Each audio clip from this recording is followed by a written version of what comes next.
Alright guys, in this particular tutorial we're going to be talking about the physical and the chemical changes.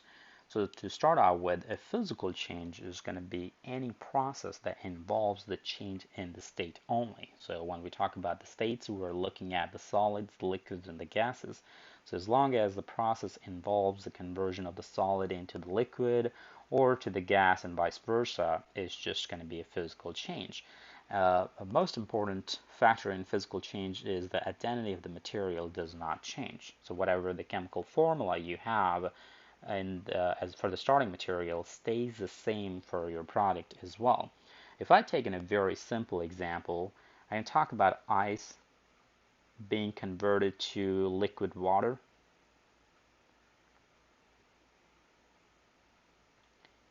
Now, and the liquid water can be converted into the vapors. Okay, so when we were talking about ice, the formula for the ice is going to be H2O, and we'll just write down S for the solid there. And then in the liquid water, the formula is still going to be H2O, but write down L there, that stands for the liquid. And then in the gas form, again, the formula is still going to be H2O, but now it's going to be in the gas form. So going from left to the right, the formula is not really changing. In both cases, in every single case here rather, we have two hydrogens and one oxygen, and their bonding is going to be the same throughout the process. So whenever you don't change the identity of the material, it's going to be a physical change. You're only changing the phases. The other examples of physical changes going to be the melting of cheese, melting ice cream, chopping woods, or even grinding food.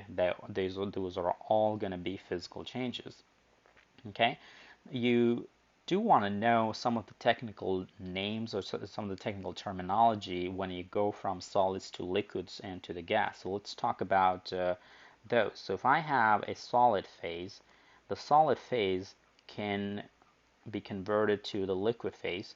Anytime the solid gets converted to the liquid, it's going to be called the melting. Okay. Now, the liquid can be converted back to the solid, and when the liquid is converted back to the solid, it's called the freezing.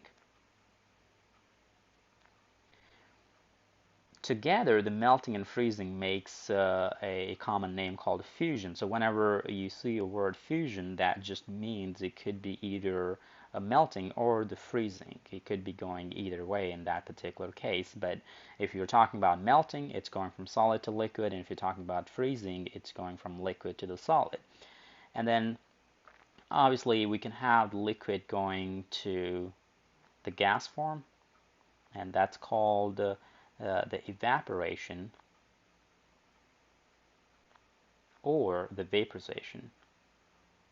Now, there isn't a difference between the evaporation and the vaporization, even though both of them does the same thing. You have a liquid being converted to the gas. However, the evaporation takes place at any given temperature. So after rain, the puddles of water disappear. That's the evaporation process. It takes place at any temperature.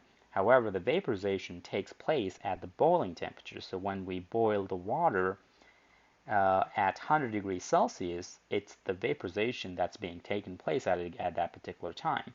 All right, so make sure you know the difference between the evaporation and the vaporization. Sometimes the question could be asked just on the difference of those two. Okay, so then you have gas going back to the liquid, so that can also happen, and that process is called a condensation. Okay, you could obviously have the solid going straight to the gas. So if you have the solid going straight to the gas, it's going to be called a sublimation. A good example of sublimation is going to be the conversion of dry ice. So remember, the dry ice is just a solid carbon dioxide. So solid carbon dioxide gets converted to a CO2 gas. So that's an example of sublimation. And obviously you could have the gas converting back to the solid, and that process is going to be called the deposition. And if I want to talk about the example of deposition, I can just say the carbon dioxide gas is deposited back to the carbon dioxide solid. So that's an example of a deposition. Now, other important factor I do want to point out here, anytime you're going from solid to liquid to a gas, so going from left to the right in this process, it requires energy. Like if you have ice sitting in there, it's not going to melt by itself. You must warm up the surrounding environment in order for that ice to melt. And whenever the surrounding environment is warm, the ice gains some energy and converts to a liquid. So going from left to right it requires energy, so it's an endothermic process. But when you're going backward, it's an exothermic process, which means it can release the same amount of energy when you're going from right to left. Okay, so exothermic when you're going backward, and endothermic when you're going forward. Okay, so that's your physical change. Just to kind of sum up, in a physical change, you don't change the identity of the matter, only changes the states. Okay, let's talk about the chemical change. In chemical change, you actually makes a different compound. Another way of saying your identity of the starting material will change. A simple example would be, let's say I have a solid carbon there. And when I burn this carbon in the presence of an oxygen gas, it makes carbon dioxide. So your starting material, which is carbon solid and an oxygen gas, they have totally different properties, whether they are chemical or physical. But then the carbon dioxide has a totally different properties than your starting materials. And even the bonding is different. Like here in starting material, you have carbon by itself and oxygen is bonded with another oxygen. But now in the product, you have a carbon-oxygen bond. So you have actually made a new bond and you have broken up some of the old bonds. For example, carbon-oxygen-oxygen bond has been broken up. So another way of saying in a chemical change, you break and make new bonds. Okay, other examples of chemical change will be burning gasoline. Like if I have a gasoline, the formula for gasoline is C8H18. So that's the active ingredient in gasoline called octane. When you burn that in the presence of oxygen, you make carbon dioxide, you make water, and the process releases a lot of energy, and that's the energy that's used to drive the cars. So you can kind of see your octane, which is C8H18, has different chemical formula.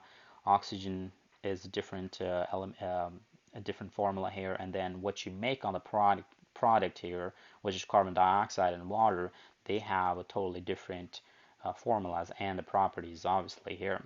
Then later on, you guys are going to learn how to balance those equations, what that really means. You want to make sure you have the same number of carbons on both sides, same number of hydrogens on both sides, and same number of oxygens on both sides. And that has to do with the conservation of mass, because you don't really lose the mass and you don't really gain the mass. And as a result, you must balance this equation. So we'll learn balancing equations in a different separate tutorials, but just to kind of a quick review on the balancing is you want to make sure you start out with the biggest subscript here. So when you balance out this equation, you want to have 2 here, 25 here, 16 here, and 18 here. So I'll have in another tutorial where I actually literally talks about how to balance equations, but here this equation is balanced. Another example of chemical change could be the digestion. Like anytime the food is digested, it's in a chemical change. I can talk about burning wood, or there are going to be other chemical reactions like acid-base reactions as a chemical change. A lot of redox reactions are chemical change. So you have tons of examples of chemical changes. All right, so this is what makes the chemical change and previously the physical change. If you have any questions, feel free to leave any comments in the section below.